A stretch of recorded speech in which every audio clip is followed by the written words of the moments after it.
জন্মদিনে চক্ষু শিবিরের আয়োজন করে শতাধিক মানুষের হৃদয় জয় করে নিল উত্তর ত্রিপুরা জেলা পরিষদের সদস্য মামুনি রায়। মূলত আজ শনিবার ছিল ওনার জন্মদিন, আর এই জন্মদিনকে কেন্দ্র করে এক ব্যতিক্রমীভাবে সাধারণ মানুষের কথা চিন্তা করে এক বিশেষ মেগা চক্ষু শিবিরের আয়োজন করা হয় চুড়াইবাড়ি স্থিত ফ্রেন্ডস ক্লাবের ময়দানে। এদিন দুপুর 12টায় ঘটা করে প্রদীপ প্রজ্বলনের মাধ্যমে এই চক্ষু শিবিরের উদ্বোধন করেন উত্তর ত্রিপুরা জেলা পরিষদের সভাধিপতি অপর্ণা নাথ। তাছাড়াও এই অনুষ্ঠানে উপস্থিত ছিলেন কদমতলা পঞ্চায়েত সমিতির চেয়ারম্যান মিহির রঞ্জন নাথ, কদমতলা কুর্তি মণ্ডল বিজেপি দলের সভাপতি বিমল পুরকায়স্থ, চোরাইবাড়ি থানার অফিসার ইনচার্জ খোকন সাহা সহ পূর্ব চোরাইবাড়ি পঞ্চায়েতের উপপ্রধান মলয় দেব ও বিজেপি দলের নেতৃত্ব তথা এলাকায় বিশিষ্ট সমাজসেবী সমীন গোস্বামী সহ এলাকার বিশিষ্ট জনেরা। এরপরেই স্রষ্টা আই হসপিটাল ও শিলচরের ইআরসি হসপিটালের দক্ষ চিকিৎসক দ্বারা এই চক্ষু শিবির তথা রোগী দেখার কাজ শুরু হয়।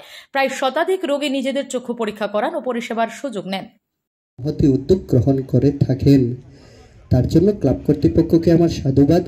আপনাদের এই প্রয়াস শ্রীবৃদ্ধি লাভ করুক, গোটা ত্রিপুরা জুড়ে আপনাদের এই খ্যাতি ছড়িয়ে পড়ুক, আমি ভগবানের কাছে প্রার্থনা করব।